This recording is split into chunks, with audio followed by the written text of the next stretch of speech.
Tadi Ya, sempat di ketika saksi cerita soal BAP, keterkesamaan yang satu membentak kenapa? saya pikir begini, ada dari persidangan hari ini, ada dua peristiwa yang terungkap di persidangan. Peristiwa pertama adalah pertemuan di Singapura. Dari fakta persidangan bahwa pertemuan di Singapura itu atas permintaan saudara Doni. Inisiatif dari saudara Doni. Kemudian yang kedua, bicara soal peristiwa di mana Pak di saudara Rizky diundang itu dalam rangka penugasan partai. Apa yang dilakukan oleh Sekjen PD Perjuangan dalam hal ini adalah perbuatan melaksanakan tugas partai sebagai sekjen. Jadi menurut kami bahwa persidangan hari ini juga pun mengungkap bahwa dana operasional itu dari Harun Masiku. Tadi saksi juga mengiyakan, karena itu sudah jadi fakta persidangan. Jadi teman-teman, terkait dengan dakwaan ini adalah suap, bahwa saksi yang dihadirkan menurut kami tidak bisa menjelaskan terkait dengan peristiwa suap dan tidak ada kaitannya dengan Sekjen PD Perjuangan Mas Hasto Kristianto. Kalau apa yang dilakukan Mas Hasto itu adalah sebagai sekjen partai dan itu sah-sah saja.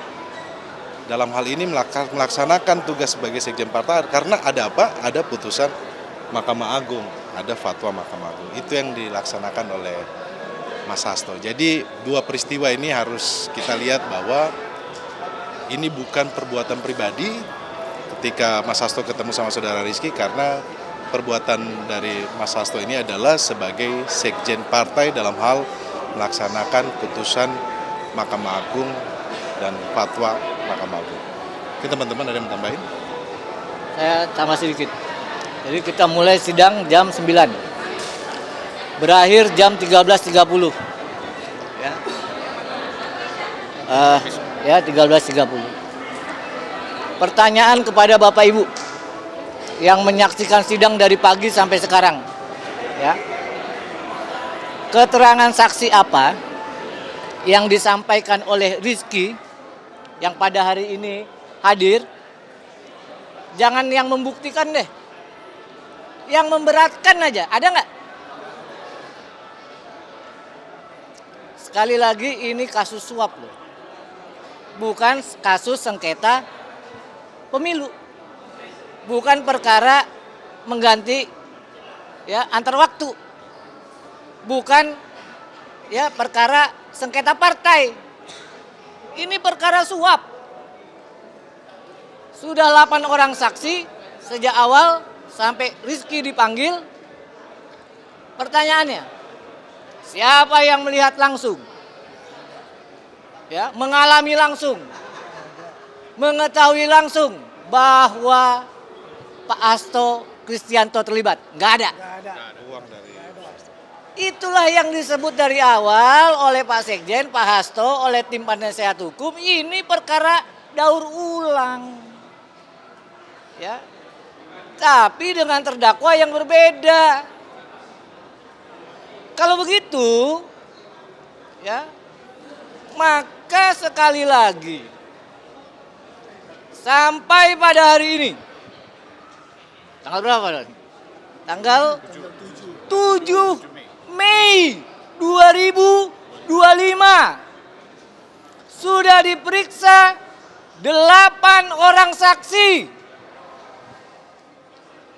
Tidak ada ya bahkan yang memberatkan, apalagi yang membuktikan dakwaan bahwa Pak Hasto melakukan perbuatan pidana suap.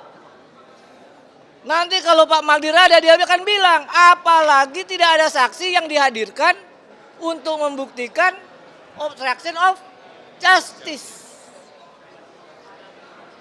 Maka tidak bosan kita berdoa di sini, berharap di sini, ya. Jika memang tidak ada bukti, mohon majelis hakim berani bebaskan Pak Hasto. Ya, itu saja tambahan dari saya. Terima kasih. Oke, terima kasih. Saya menambahkan saja ya. Teman-teman semua, sebelum persidangan ini dimulai, ketika kami sudah mempelajari dan membaca berkas perkara yang diberikan oleh KPK tentu saja, kami sudah melihat ada pencampur adukan yang sangat banyak antara fakta dengan asumsi. Bahkan fakta yang benar dan tidak benar juga campur aduk. Sampai dengan persidangan tadi, kita melihat secara jernih, kita lihat secara terang bahwa sebagian besar dari keterangan saksi di BAP dan kesimpulan-kesimpulan saksi terkait dengan seolah-olah Pak Hasto menugaskan Saiful, menugaskan Doni, itu diakui adalah asumsi. Jadi saksi bahkan juga mengakui bahwa kesimpulan-kesimpulan itu sebenarnya adalah asumsi, bukan fakta yang sungguh-sungguh dilihat oleh saksi, bukan fakta yang benar-benar didengar oleh saksi. Padahal seharusnya saksi adalah orang yang betul-betul melihat secara langsung, mendengar secara langsung.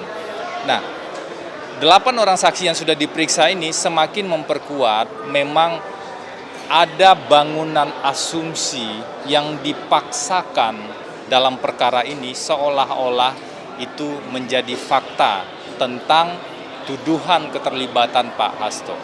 Itu yang pertama yang perlu sangat jernih kita pilah satu persatu. Yang kedua, yang juga mengemuka sampai dengan persidangan hari ini, yang perlu secara jernih kita pilah adalah di tengah adanya langkah resmi, langkah konstitusional dari PDI Perjuangan.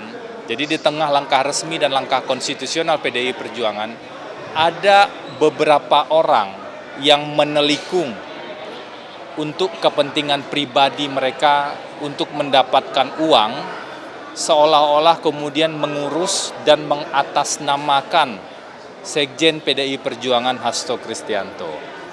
Ini terlihat dari beberapa klaim-klaim pencatutan nama yang sebenarnya tidak masuk akal. Bahkan tadi muncul juga di fakta sidang, Saiful Bahri itu sampai mengklaim sebagai kerabat dekatnya Pak Hasto.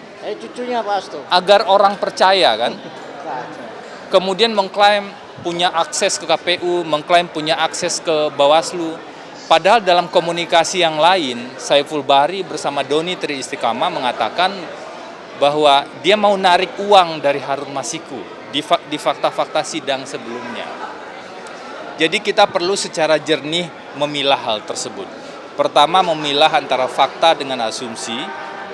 Yang kedua, memilah antara langkah sah partai politik PDI Perjuangan, langkah konstitusional PDI Perjuangan, mengajukan judicial review, meminta fatwa MA, kemudian menentukan kader yang terbaik berdasarkan pleno partai, dengan adanya pihak-pihak tertentu yang menelikung dan menunggangi peristiwa ini untuk kepentingan pribadi mereka. Kepentingan pribadinya apa?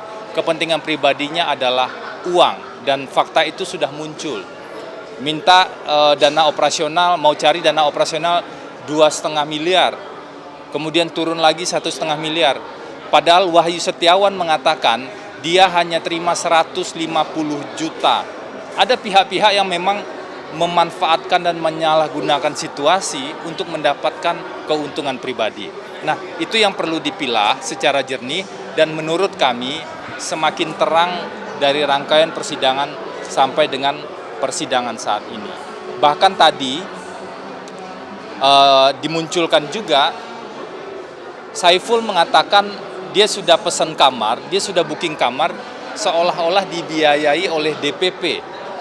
Padahal di fakta sebelumnya komunikasi Saiful dengan Doni Tri Istiqomah, yang memberikan uang itu adalah Harun Masiku. Biaya untuk ke Singapura sejumlah 25 juta sudah ditransfer. Itu sudah muncul di fakta persidangan sebelumnya. Ini adalah bagian dari deretan klaim, deretan pencatutan nama, deretan-deretan hal-hal tidak benar yang disampaikan untuk membuat orang percaya bahwa seolah-olah Saiful adalah utusan atau ditugaskan oleh Sekjen. Bahkan tadi ketika kami menanyakan di BAP seolah-olah Pak Hasto menugaskan atau mengendalikan dua orang tersebut, itu saksi mengatakan ya itu kesimpulan saya saja dari keterangannya Saiful atau keterangannya Doni. Nah, klaim-klaim inilah yang berbahaya menurut hukum dan harus secara jernih kita pilah. Mungkin itu dulu, nanti ada 2 sidang berikutnya besok dan lusa ya. Kami berharap lebih banyak fakta yang terungkap dan lebih banyak asumsi yang bisa kita eliminir agar putusan nanti betul-betul putusan yang sesuai dengan hukum. Gitu ya, terima kasih teman-teman. Allahu Akbar.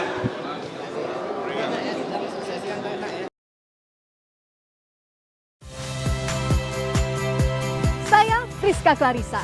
Saksikan program-program Kompas TV melalui siaran digital, pay TV, dan media streaming lainnya. Kompas TV, independen, terpercaya.